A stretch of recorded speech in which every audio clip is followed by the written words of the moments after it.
चलो यार, आज 2 फरवरी हो गया ना। तो आज का पहला टॉपिक देखो, हमारा एमपी लैड्स। एमपी लैड्स का हमारा फुल फॉर्म हो जाएगा member of parliament local area development scheme. ठीक, तो ये आज की स्कीम नहीं है, हम सब जानते होंगे इस स्कीम के बारे में। ये सेंट्रली सेक्टर स्कीम है, 1993 में लॉन्च हुई थी। ठीक, और ये एमपीज को एनेबल करती है कि वो अब डेवलपमेंट का काम कर सकते हैं अपने अपने कॉन्स्टिट्यूएंसी में। देखो, कोई भी एमपी सेलेक्ट होता है लोकसभा या राज्यसभा में, तो वो अपने किसी एरिया से चुना जाता है ना, लोग उसको वोट देते हैं तो वो जीत के जाता है।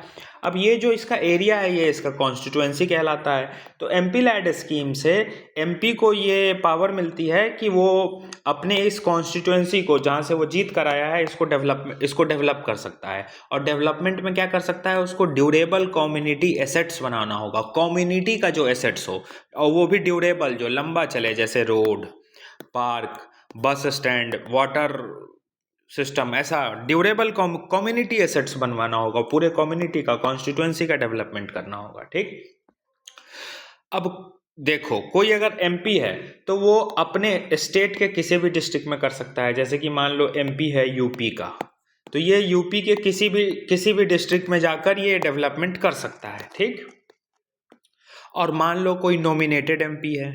नॉमिनेटेड एमपी भी तो राज्यसभा में बैठते हैं, जिसको प्रेसिडेंट नॉमिनेट करते हैं अलग अलग फील्ड से। तो वो लोग तो किसी जिला से सेलेक्ट नहीं हुए हैं, वो लोग तो किसी कॉन्स्टिट्यूएंसी से सेलेक्ट नहीं हुए हैं। तो वो कहाँ डेवलपमेंट करेंगे, तो वो अपना कोई भी एक स्टेट चुन लेते हैं और उस जिला में फिर डेवलपमेंट करते हैं। ये इनके चॉइस के ऊपर होता है। अब डेवलपमेंट करते कैसे हैं, तो देखो, एमपी लैड स्कीम में हर एक एमपी को 5 करोड़ रुपए हर एक साल मिलता है। हर एक एमपी को मिलेगा, कितना मिलेगा, 5 करोड़ रुपए मिलेगा पर ईयर मिलेगा।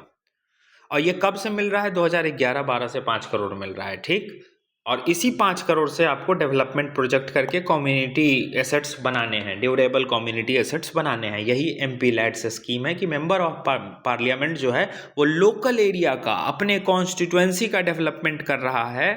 देखो ना, अपने कॉन्स्टिट्यूएंसी का, लोकल एरिया का डेवलपमेंट कर रहा है इस फंडिंग से। ठीक, अब ऐसा नहीं है कि ये 5 करोड़ एमपी साहब के अकाउंट में आ जाता है, नहीं, ये 5 करोड़ स्टेट के डिस्ट्रिक्ट मजिस्ट्रेट के पास आता है, डिस्ट्रिक्ट अथॉरिटी में ये फंड रहता है। डीएम ही पूरा प्रोजेक्ट का सैंक्शन करेगा, फंडिंग करेगा, पूरा एग्जीक्यूशन डीएम ही करता है।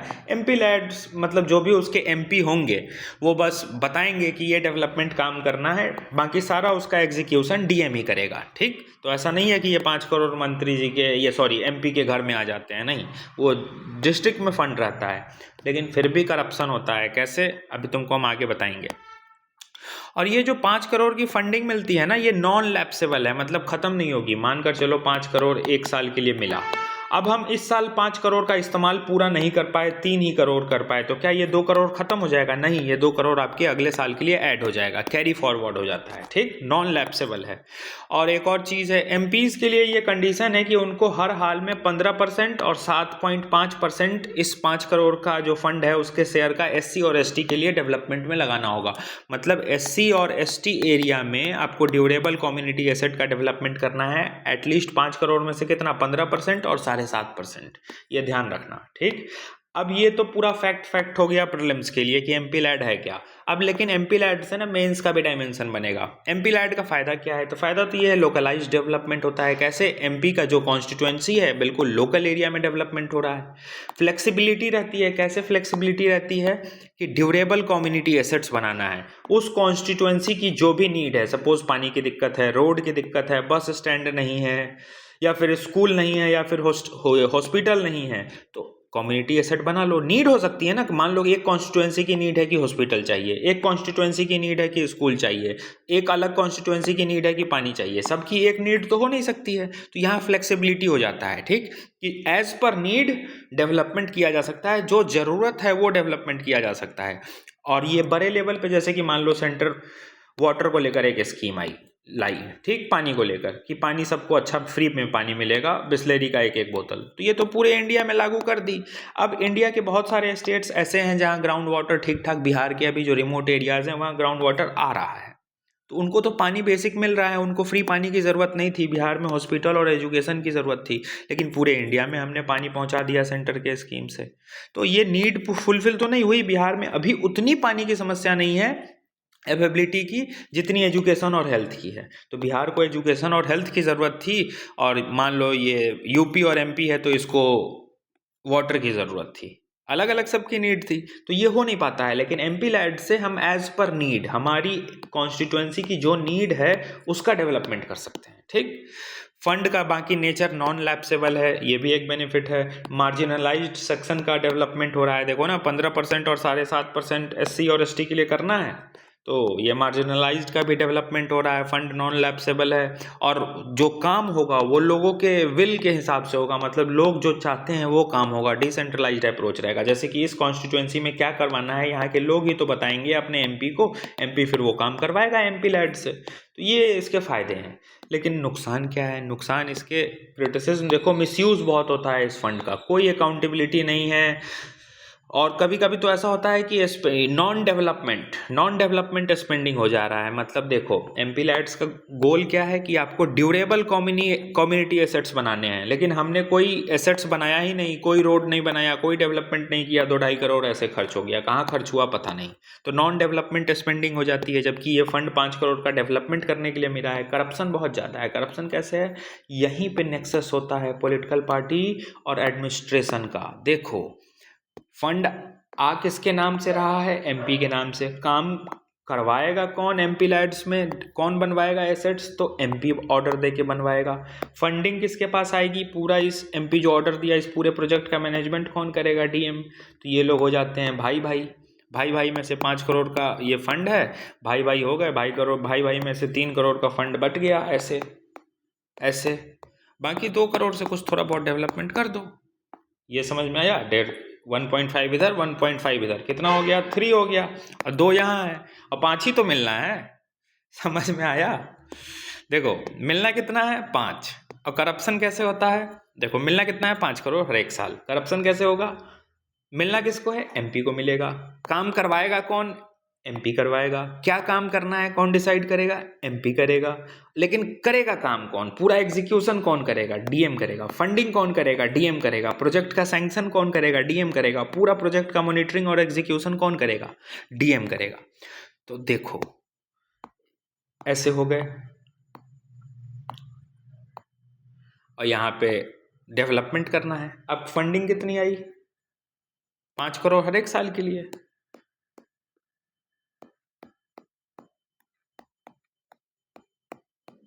ठीक, ये दोनों कितने हो गए? और यहाँ डेवलपमेंट करना है तो 2 में तो हो जाएगा। बन गया यहाँ पे रोड।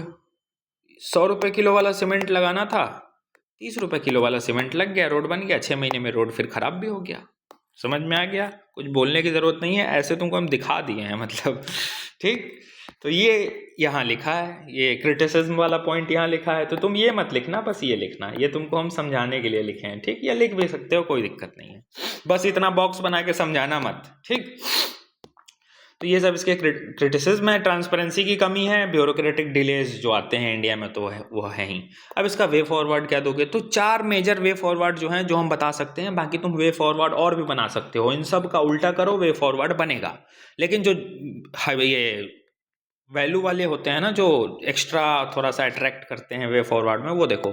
ओवरसाइट को स्ट्रेंथन करो, मतलब इसकी मॉनिटरिंग अच्छे से होनी चाहिए, ट्रांसपेरेंसी बढ़ाओ। आउटकम बेस्ड प्लान बनाओ कि अगर 2 करोड़ 5 करोड़ में से डेवलपमेंट करना है, या 5 करोड़ हमको डेवलपमेंट के लिए यूज़ करना है, तो इसका आउटकम दिखे, रिजल्ट दिखे। पढ़ रहे हो तो उसका रिजल्ट दिखना चाहिए तुमको। अगर हम ये पढ़ा रहे हैं तो जो क्वेश्चन दिए वो बनना चाहिए, तभी उसका रिजल्ट है ना। और लोकल बॉडीज़, जो अलग अलग लोकल गवर्नमेंट हम देखे हैं ना, पंचायत और म्यूनिसिपैलिटीज़, इनको एम्पावर करो, ये अच्छा डेवलपमेंट करेंगे।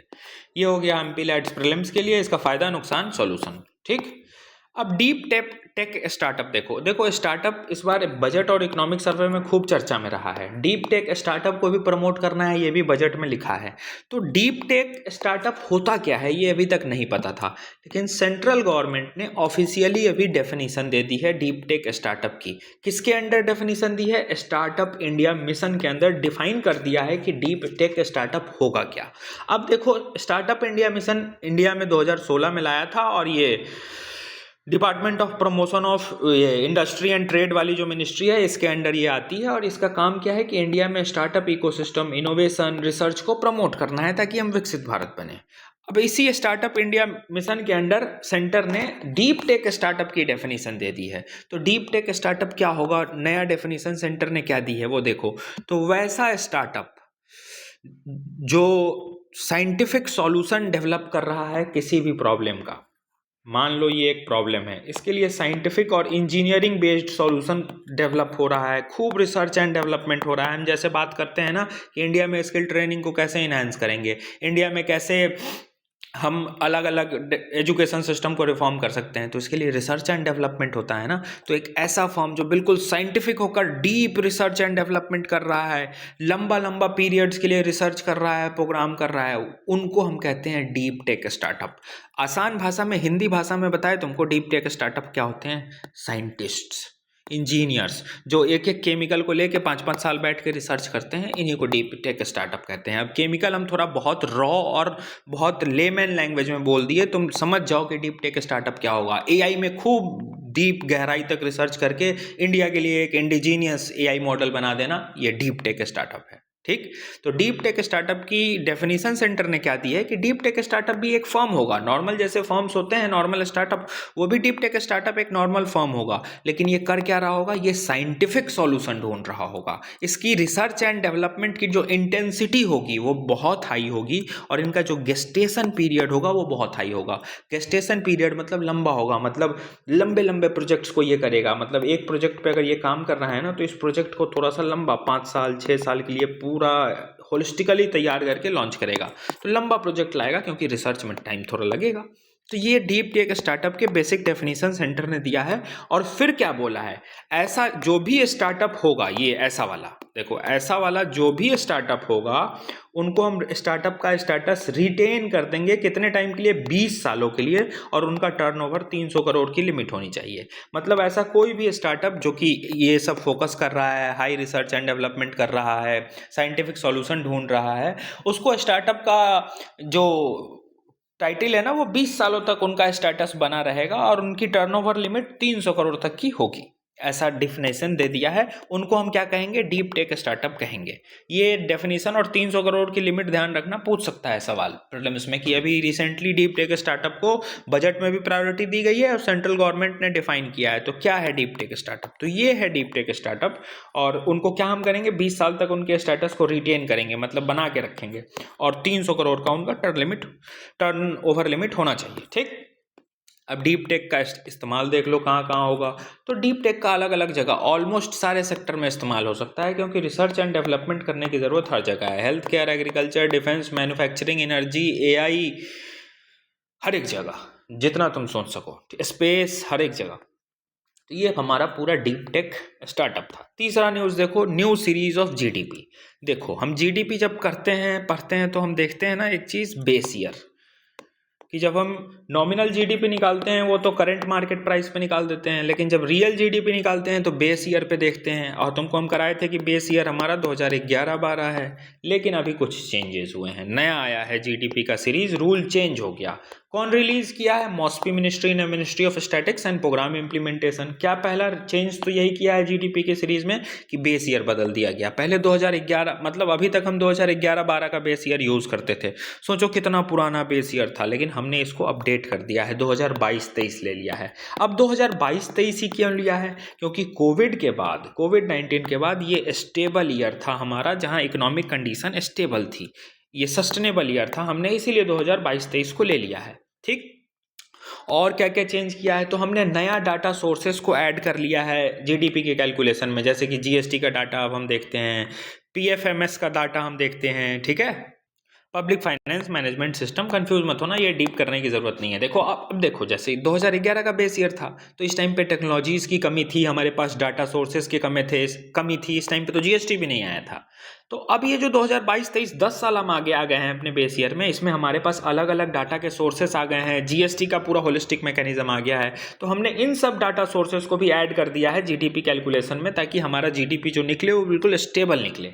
ठीक, दूसरा चीज तो ये किया है। तीसरा ये टर्म ध्यान से समझना, डबल डिफ्लेशन टेक्निक का हम इस्तेमाल कर रहे हैं, ये ध्यान से समझना इस टर्म को। ठीक, देखो सबसे पहली बात तुमको हम इन्फ्लेशन करा रहे थे तो बताए थे कि डिफ्लेशन होता क्या है। डिफ्लेशन मतलब प्राइस लेवल गिरते जा रहा है, प्राइस नीचे आते जा रहा है, नीचे आते जा रहा है, उसी को हम कहते हैं डिफ्लेशन। ठीक, कंफ्यूज मत होना, डिसइन्फ्लेशन अलग है, ये डिफ्लेशन है, डिफ्लेशन है, डिस नहीं है, डिसइन्फ्लेशन अलग है, कराए हुए हैं, ये डिफ्लेशन टेक्निक है। तो डिफ्लेशन मतलब होता क्या है, डिफ्लेशन मतलब प्राइस लेवल नीचे आ रहा है। ठीक, इन्फ्लेशन का ठीक उल्टा है ये, इन्फ्लेशन का मतलब प्राइस बढ़ना और डिफ्लेशन का मतलब है प्राइस नीचे गिरना। ये क्लियर हुआ। तो पहले हम सिंगल डिफ्लेशन टेक्निक का यूज करते थे, अब हम करने लगे हैं डबल डिफ्लेशन टेक्निक का इस्तेमाल इस नए चेंज में।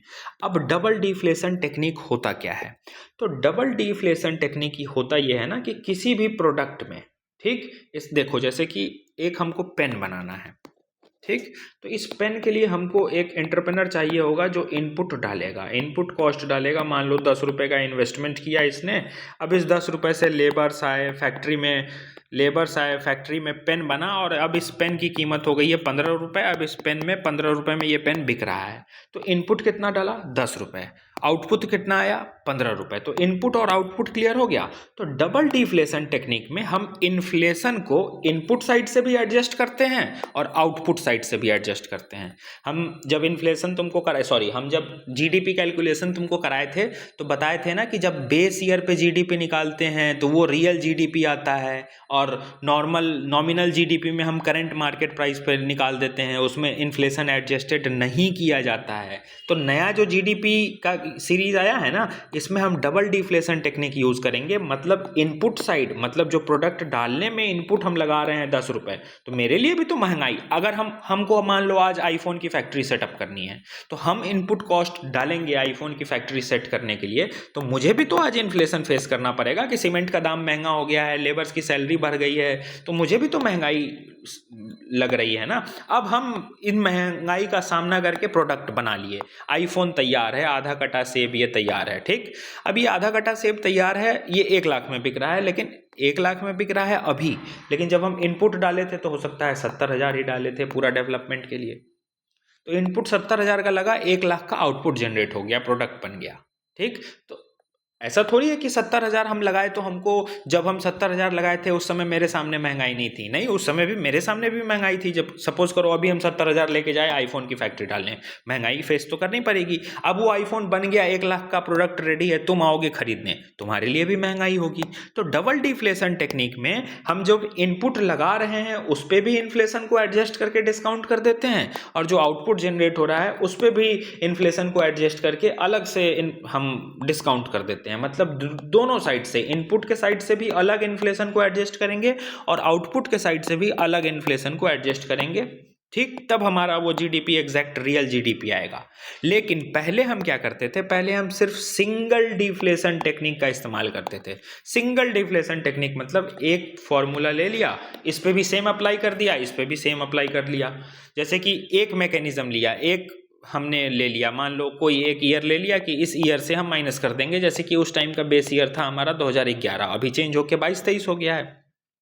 तो इस 2011 के बेसिस पे इनपुट को भी माइनस कर दो, आउटपुट को भी माइनस कर दो। लेकिन हो सकता है जब हम इनपुट डाल रहे थे तब इन्फ्लेशन हो 3% और जब आउटपुट जनरेट हो गया तब इन्फ्लेशन हो 4%, क्योंकि इन्फ्लेशन रेट तो बदलते रहता है ना। अब हम एक सिंगल रेट से यहाँ भी एडजस्ट कर देंगे, यहाँ भी कर देंगे, तब तो क्लैरिटी नहीं आएगी ना। इसलिए हमने डबल डिफ्लेशन टेक्निक यूज़ किया है कि यहाँ पे इन्फ्लेशन 3% था, तो इस 3% के अकॉर्डिंग डिस्काउंट करेंगे, एडजस्ट करेंगे, और यहाँ 4% है तो इसके अकॉर्डिंग करेंगे, दोनों के लिए अलग। इसीलिए डबल डिफ्लेशन टेक्निक, इनपुट के लिए भी अलग कर रहे हैं, आउटपुट के लिए भी अलग कर रहे हैं। लेकिन पहले सिंगल डिफ्लेशन टेक्निक में क्या होता था ना, हम एक ही सिंगल चीज़ों के लिए पूरा कर दिए और इनपुट में भी वही फॉर्मूला को लगा दिया, आउटपुट में भी वही फॉर्मूला को लगा दिए, कहानी खत्म। तो डबल डिफ्लेशन टेक्निक तुमको हम डिटेल में समझाए हैं ये डिटेल में नहीं पूछेगा, लेकिन हाँ हाई प्रोबेबिलिटी है कि एक लाइन इतना तो जरूर पूछ देगा कि डबल डिफ्लेशन होता क्या है। तो कुछ नहीं, डबल डिफ्लेशन मतलब हम इनपुट साइड से भी आउटपुट साइड से भी दोनों साइड से इंडिविजुअल लेवल पे दोनों को अलग अलग एडजस्ट कर देते हैं, इन्फ्लेशन से माइनस कर देते हैं, डिस्काउंट कर देते हैं। लेकिन सिंगल डिफ्लेशन टेक्निक में एक ही फॉर्मूला हम दोनों पे अप्लाई कर देते हैं जिससे कि गड़बड़ हो जाता है, लेकिन डबल में दोनों के लिए अलग अलग करते हैं। ठीक, ये चेंज आया है तीसरा। अब आगे देखो और क्या चेंज आया है। तो एक हमने इंटीग्रेट किया है SUT को। SUT क्या है? सप्लाई एंड यूज टेबल, कि कितना प्रोडक्ट सप्लाई हो रहा है, कितना बिक रहा है, यूज होना मतलब कंज्यूम कितना हो गया, बिक कितना गया। तो सप्लाई एंड यूज टेबल हम लेके आए हैं ताकि सही से एनालिसिस कर सके। और जो प्राइवेट फाइनल कंजम्पशन एक्सपेंडिचर होता है इसको हमने अच्छे से और इम्प्रूव किया है इसका एस्टिमेशन। और हायर्ड डोमेस्टिक वर्कर्स को भी हमने इंक्लूजन इनका किया है, ऐड किए हैं, इंक्लूड किए हैं। हम क्रिटिसिज्म ऑफ जीडीपी में बताए थे ना कि ये डोमेस्टिक वर्क्स, इन सब वर्क्स को अकाउंट में नहीं रखता है, जीडीपी बहुत सारी चीज़ों को छोड़ देता है। तो इस बार जो हमने चेंज किया है इसमें बहुत सारे चीज़ों को हमने जीडीपी के एम्बिट में लाया है, जैसे कि gig economy, digital service, hired domestic workers, इन सबको। ठीक, ये हमारा पूरा न्यूज़ था आज का। डबल डिफ्लेशन टेक्निक हम तुमको बहुत डिटेल में बताए हैं ताकि तुम आसानी से समझ जाओ। पूछेगा तुमसे इतना कि रिसेंटली ये डबल डिफ्लेशन टेक्निक क्या होता है, तो डबल डिफ्लेशन टेक्निक कुछ नहीं, इनपुट को अलग इन्फ्लेशन से लेवल से एडजस्ट करो इसके हिसाब से, और आउटपुट को इसके इन्फ्लेशन के हिसाब से अलग एडजस्ट करो, दोनों के लिए अलग अलग तरीका। लेकिन सिंगल डिफ्लेशन ये कहता है अलग अलग तरीके की क्या ज़रूरत है, एक ही तरीका से दोनों को एडजस्ट कर दो। अब एक ही तरीका से दोनों को एडजस्ट करेंगे तो दोनों दो टाइम पीरियड में ना है। इनपुट मान लो हम 1 साल पहले डाल रहे हैं, आउटपुट 1 साल बाद जनरेट हो रहा है, तो 1 साल में फ़र्क आ जाएगा ना, एक ही फार्मूला यूज़ कर देंगे तो जिससे कि क्लैरिटी नहीं आएगी, वो एक्यूरेसी नहीं आएगी। लेकिन डबल डिफ्लेशन टेक्निक में हम इस समय इस टाइम पे कितना इन्फ्लेशन है उसके अकॉर्डिंग एडजस्ट करेंगे, इस टाइम पे इसके अकॉर्डिंग करेंगे। तो डबल डिफ्लेशन टेक्निक ये होता है कि हम डिस्काउंट कर देते हैं इनपुट और आउटपुट प्राइस दोनों को, इंडिविजुअल लेवल पे इन्फ्लेशन को एडजस्ट कर देते हैं। डिस्काउंट करना मतलब इन्फ्लेशन ही एडजस्ट हो रहा है, डिस्काउंट मतलब कुछ माइनस हो रहा है। तो क्या माइनस कर रहे हैं? इन्फ्लेशन को माइनस कर रहे हैं। ठीक, तो ये हमारा नया जीडीपी का सीरीज में जो चेंज हुआ है वो बताए।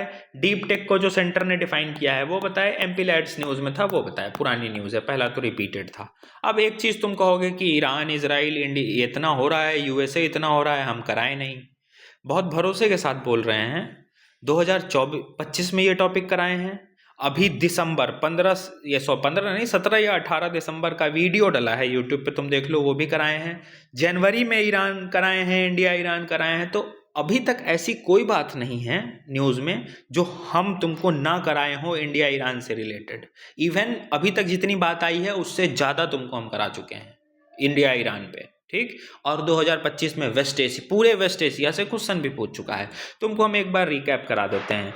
ईरान और इजराइल की बनती नहीं है, यूएस और इजराइल की अच्छी बनती है, इंडिया की दोनों से बनती है। इंडिया के लिए चैलेंज है, ये लोग आपस में लड़ रहे हैं। क्यों लड़ रहे हैं? क्योंकि ईरान न्यूक्लियर वेपन बना रहा है, यूएस चाहता नहीं है कि ईरान न्यूक्लियर वेपन बनाए। और तुमने एक खबर सुना होगा कि पाकिस्तान और अफगानिस्तान अभी वॉर पे आ गए हैं। क्या लगता है ये वॉर है? कुछ नहीं, प्रॉक्सी है ये, कुछ नहीं, ये प्रॉक्सी है। कैसे प्रॉक्सी है तुमको हम बताते हैं। पाकिस्तान की एक ऑर्गेनाइजेशन है जो सीक्रेट एजेंसी जिसको हम कहते हैं ISI। ठीक, ये सुना होगा तुमने, जैसे हमारे यहाँ रॉ है ना, उसी तरह पाकिस्तान की ISI है। ठीक, अब अमेरिका ये बात जानता है कि अगर मैं ईरान पे अटैक करूंगा ना, तो ऐसा नहीं है कि ईरान कच्चा खिलाड़ी है, ईरान को भी बहुत लोग सपोर्ट करने वाले हैं। कौन कौन? सबसे पहले तो ये ISI आएगा ईरान को सपोर्ट करने पीछे से। भले ये ISI पैसा उठाता है USA से, लेकिन ईरान को सपोर्ट करने आएगा। क्यों आएगा? क्योंकि ईरान से ही ISI के इलीगल वेपन्स पहुंचते हैं। पाकिस्तान के टेररिस्ट के पास जो वेपन्स पहुंचता है ना, ये ईरान के थ्रू, टर्की, ईरान, इसी रूट से आता है, अजरबैजान, इसी रूट से वेपन्स आते हैं। तो ईरान का कनेक्शन है ISI के साथ। साथ ही साथ ईरान को और कौन कौन सपोर्ट करेगा? ईरान को सपोर्ट करेगा चाइना, ईरान को सपोर्ट करेगा रसिया। समझ में आ रहा है? तो USA को ये बात पता है, इसलिए USA ने ये प्रॉक्सी करवाया है पाकिस्तान और अफगानिस्तान के बीच कि ISI पाकिस्तान में इन्वॉल्व हो जाए, और जब हम ईरान पे अटैक करें तब ईरान पे ISI ज़्यादा कंसंट्रेट ना कर पाए। इसलिए देखो ना, पाक अफगानिस्तान का वॉर हुआ है और ईरान इजराइल कॉन्फ्लिक्ट में आ गए, USA कॉन्फ्लिक्ट में आ गए। अब आगे जो कहानी होगा वो तुमको हम बताएंगे कि क्या हुआ है। अभी तक तो वही कहानी चल रही है कि दोनों लोग लड़ रहे हैं। बाकी ये मैप तो याद ही होगा, ये हमारा इंडिया है, ये हमारा पूरा वेस्ट एशिया है। देखो ये हमारा इंडिया, ये इधर पाकिस्तान और यही ईरान है, ठीक। और इसी से जुड़ा ये स्ट्रेट ऑफ हॉर्मूज है और ये पूरा हिस्सा वेस्ट एशिया का पार्ट ऐसे बनता है और नीचे हमारा अफ्रीका आता है।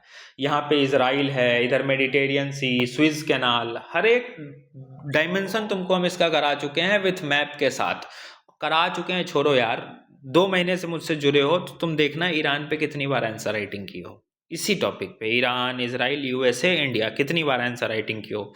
प्रीलिम्स का टाइम है, अभी फोकस कर लो। हम बहुत भरोसे के साथ बोल रहे हैं कि अभी तक ऐसी कोई खबर नहीं है ईरान, इजराइल, USA में जो हमको कराना चाहिए और हम नहीं ना कराए हों। अब इसका ये मतलब नहीं है कि हम आगे नहीं कराएंगे, आगे करा देंगे ईरान, इजराइल, लेकिन पहले पूरी लड़ाई कंप्लीट तो हो जाने दो। दोनों देशों को बम पटकने दो एक दूसरे के ऊपर, दोनों का बम खत्म हो जाएगा तब हम लोग कंप्लीट करेंगे। नहीं तो अभी एक पन्ना कंप्लीट कराएंगे, कल फिर कोई बम पटक देगा। कंक्लूड होने दो कहानी तब करेंगे, ठीक। और एक और टॉपिक तुमने देखा होगा, स्किल इंडिया, डेमोग्राफिक डिविडेंड को लेकर, तो तुमको हम ये भी टॉपिक कराए हुए हैं जिसमें तुमको हम एक लाइन बताए थे कि इंडिया के डेमोग्राफिक डिविडेंड को हमको आत्मनिर्भर बनाना होगा, तभी इंडिया आत्मनिर्भर बनेगा। जो मेरा कंक्लूजन तुम लोग चुरा भी लिए थे, making India's demographic dividend Atmanirbhar will ultimately leads India to become Atmanirbhar @ 2047, ठीक। तो हमको अपने डेमोग्राफिक डिविडेंड को आत्मनिर्भर बनाना होगा, जिसमें हमको क्या क्या देना होगा, skill training, job intensive education. ऐसा एजुकेशन नहीं कि हिस्ट्री पढ़वा दी है, अब वो बच्चा MA हिस्ट्री करने के बाद रोड पे घूम रहा है। अरे उसको ऐसी चीज़ पढ़ाओ कि नौकरी मिले, अगर वो ग्रेजुएशन MA किया है तो। ये तुम्हारी जिम्मेदारी है, तुम्हारे एजुकेशन सिस्टम में अगर कोई बच्चा मास्टर्स करने के बाद नौकरी नहीं मिल रही है तो ये उस बच्चे का फेलियर नहीं, तुम्हारा फेलियर है। तुम ऐसी पढ़ाई पढ़वा क्यों रहे हो, ये भी एक चैलेंज है। एजुकेशन सिस्टम बहुत स्टेन्ड है अभी भी इंडिया में, बहुत ज़्यादा जंग लगा हुआ है इसमें, ठीक। तो स्किल दो, जॉब इंटेंसिव एजुकेशन दो, प्रैक्टिकल एजुकेशन दो, रिसर्च डेवलपमेंट करवाओ, इंफ्रास्ट्रक्चर खोलो, ओवरऑल स्किल को प्रमोट करो। इसके लिए अलग अलग हम स्किल डेवलपमेंट मिशन क्या क्या लेके आ रहे हैं। मल्टीपल टाइम कहानी कंप्लीट है, तो क्यों बढ़ाए करंट अफेयर, जब छोटा से काम हो रहा है तो बड़ा क्यों करना है। ऑलरेडी तुम लोग सब पे आंसर राइटिंग किए हुए हो। हम तो अगर करा रहे हैं तुमको तो हम ये नहीं बोलते हैं कि हम करवाए हैं कि नहीं। अरे तुम ये बताओ, तुमसे हम आंसर भी लिखवा चुके हैं, उसका देख लो तुम लिखे हो कि नहीं, ठीक। तो भरोसा करना, छूटा कुछ नहीं है। मन में आता है कि अरे ईरान इजराइल तो चारों तरफ घूम रहा है, ये तो भैया करवाए ही नहीं करवाए। उसके पीछे कारण है, क्योंकि वो जितनी कहानी घूमी है ना वो पहले से तुमको हम सुना चुके हैं, एक एक पॉइंट, अभी तक नया कुछ नहीं आया है। अब ये थोड़ी ना बताएंगे कि 4 ठो बम गिराया है अमेरिका ने, इजराइल ने अपने इस हेलीकॉप्टर से इस डायरेक्शन से 3 बम पटक दिया, ये थोड़ी ना हमारे काम का है। नया कुछ आएगा जियोपॉलिटिक्स तो करेंगे। लड़ाई अभी हो रही है, लेकिन लड़ाई हो क्यों रही है, इसके कॉजेस तो पहले से 1-2 साल से चर्चे में है ना। चलो ठीक है, ये लोग लड़ाई आपस में आज कर लिए, चलो 2 दोस्त लड़े आज, लेकिन इनके पीछे दरार तो यहाँ से बनना शुरू हो गया था ना। ये बनते बनते ये एक एक्सट्रीम पॉइंट आ गया, ये दोनों लोग फट गए। अब ये लोग फट गए तो जो अनजान लोग हैं वो देख रहे हैं, अरे क्या हुआ, इतना मैटर डीप क्यों लड़ रहे हैं, ये 2 दोस्त थे। लेकिन जो इन 2 दोस्त के जो और क्लोज म्यूचुअल फ्रेंड्स हैं वो तो जानते हैं कि अरे ये तो होना ही था, अरे ये लड़ाई तो होनी ही थी, इन लोग के बीच शुरुआत से ही रिश्ते खराब थे। तो हम लोग ये क्लोज फ्रेंड हैं ईरान, ये सब के, हमको पता था कि USA, ईरान, इजराइल लड़ने वाले हैं, हम सारे कॉजेज पहले से डिस्कस करके रखे थे, अभी लड़ लिए हैं। अब लड़ाई खत्म होने दो, फिर एक पन्ना तैयार कर लेंगे। ये था करंट अफेयर, कहानी खत्म, ठीक। चलो टेक केयर। अच्छा हाँ, आज से ना पॉलिटी का PYQ शुरू करो, शाम के टाइम हम डिस्कस करेंगे। हम लोग भी हम भी PYQ कर रहे हैं, तुम लोग भी करो, शाम के टाइम डिस्कस करते हैं। चलो फिर आगे हम इस बारे में मैसेज पे बात करते हैं भाई, ठीक। चलो टेक केयर।